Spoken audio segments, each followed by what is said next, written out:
तो याद रखो, पढ़ाने का तरीका यहाँ पे ये है कि आपने पढ़ लिया, उसके बाद घर में जाके रिवाइज करना है। ये नहीं करना है कि यहाँ पढ़ लिया तो बस आ गया मेरे को, ऐसा नहीं होता है। This is not how it works.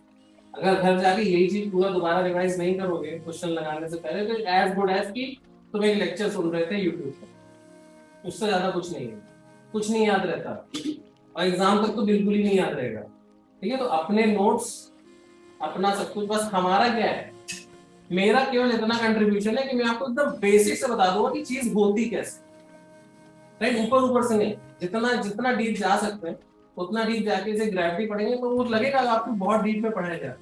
लेकिन जरूरी नहीं है कि वो सब पूछा जाए, लेकिन वो आपकी अंडरस्टैंडिंग के लिए एकदम डीप में समझ लो क्या होता है, ताकि जब आप रिवाइज करो पढ़ो तो आपको कहीं कंफ्यूजन उसमें ना आ जाए पढ़ते टाइम कि अरे ये कैसे हो। ठीक है, तो मेथोडोलॉजी यही है कि एकदम स्क्रैच से लेके पढ़ाएंगे। लेकिन इसका स्क्रैच से पढ़ने में एक फीलिंग ये आती है कि हाँ सब सिंपल तो है, क्योंकि अब एकदम बेसिक से ही बता रहे हैं। लेकिन उसका मतलब ये नहीं है कि आपको आ गया ऐसा। ठीक है, यहाँ पे बैठ के ऐसा लगता है कि आपको आ गया, ऐसा लगता है, आपको बस ये लग रहा है कि मुझे आता है, बस ये नहीं है कि आपको आ गया। आपको तभी आएगा जब उसके साथ एक दो घंटा बैठ के सोचो। तो उसको सब्स्टिट्यूट पर समझ लेना कि यहाँ पढ़ लिया तो बस अब घर जाके नहीं पढ़ना। It's not that, unless you sit with it, may be the concept is very easy. जैसे अभी हमने जो पढ़ा केपलर्स लॉ का, जो एंग्लो मोमेंटम वाला हमने किया, अभी मैं आज से करने को कह दूं आप नहीं करते, जबकि ऐसा कुछ भी नहीं था, it was extremely logical. But you have to sit with, उसी को प्रैक्टिस बोला जाता है। वो प्रैक्टिस अगर नहीं करी तो you are not a good student only. तो एग्जाम तो बहुत बाद में आएगा, पहले अच्छे स्टूडेंट बनिए।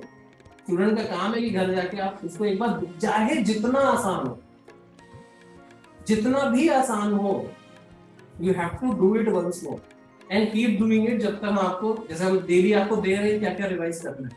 राइट, तो रिवाइज इट अपने नोट से, और वो लगेगा तुमको कि ये आता है, बट फिर भी रिवाइज करो, क्योंकि वो ब्रश अप होते होते वो चीज एकदम नेचुरल हो जानी चाहिए आपके अंदर। जैसे मेरे हो गया, मैं चाहता हूँ मेरे को जैसे नेचुरल है कुछ चीजें, वो कंफ्यूजन मेरे को होता नहीं है। लेकिन ऐसा नहीं है कि मैं पैदा हुआ था ऐसे कि मेरे को ये सब पता ही था पहले से, नहीं। I have spend time and time in revising it again and again, polish करते करते करते करते थोड़ा यहाँ तक पहुंचा, फिर भी बहुत अच्छा नहीं है।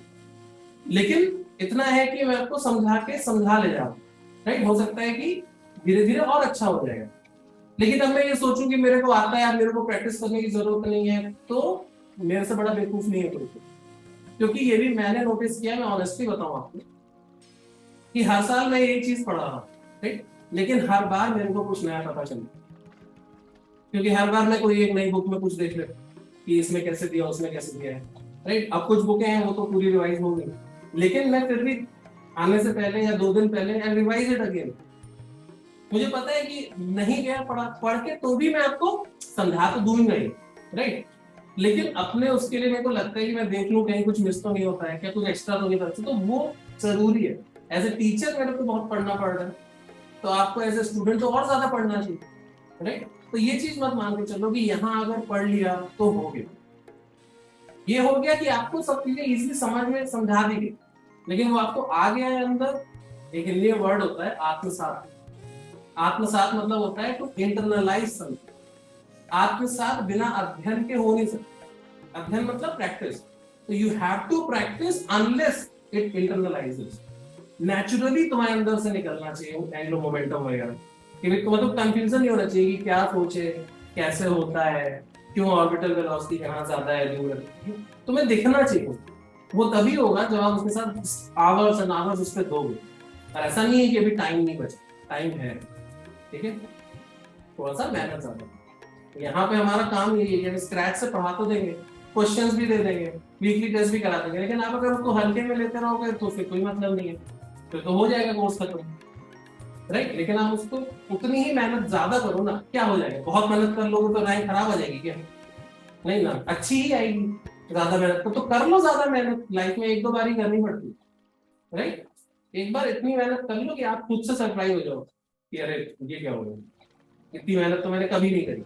उस टाइप की मेहनत, उसके बाद नहीं होता है तो विल सी, लेकिन उतना तो करो एटलीस्ट। राइट, सीबीपी अच्छे से अटेंड करो, वीकली टेस्ट में पूरा पूरा दिल जान लगा के करो कि भाई नंबर ज्यादा आने चाहिए।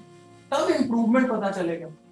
अब आप हल्के में हर चीज करोगे तो फिर क्या ही कर रहे हैं हम, मैं फिर क्या ही लगवाऊंगा, फिर बैठ के तो नहीं, बच्चे तो नहीं के मार पीट के पढ़ाए हैं, है ना, सबके पास तो आ भी नहीं सकते, लेकिन खुद से ये होना चाहिए। बस एक फैक्ट बता दूं कि ये जो क्लास में होता है ये प्रिपरेशन नहीं है, ये है कि नॉलेज इम्पार्ट हुई है, थोड़ा सा समझाया गया, जब तक आप उसके साथ बैठ के नहीं करोगे वो आपके अंदर नहीं आए, एंड जब तक वो नहीं आएगा तब तक कॉन्फिडेंस नहीं आएगा, कॉन्फिडेंस नहीं आएगा फिर आप डरे डरे से एग्जाम में जाओगे, गलतियां करोगे, नंबर कम आएगा। ठीक है, तो इट्स ऑल कनेक्टेड।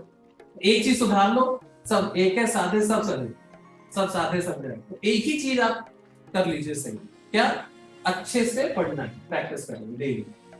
एक दिन खुद को दे दो, मत पढ़ो उस दिन, संडे मत पढ़ो या सैटरडे मत पढ़ो, कोई एक दिन मान लो कि इस दिन नहीं पढ़ो, लेकिन फिर बाकी दिन उतना ज्यादा पढ़ो। ठीक है, कि जैसे आपने बोल दिया कि मैं फ्राइडे नहीं पढ़ता, तो मत पढ़ो फ्राइडे, लेकिन फिर कोई दिन फ्राइडे जैसा नहीं होना चाहिए, फिर सारे दिन मंडे जैसे होने चाहिए कि सबसे ज्यादा पढ़ाई है। ठीक है, ये चीज मैं बार बार इसलिए बोलता हूँ क्योंकि कभी कभी लगता है कि छूट रहा है, कि आप जो स्टूडेंट का जो एक रोल होता है वो आप भूल गए, तो याद रखो कि उस पर टाइम स्पेंड करना जरूरी है।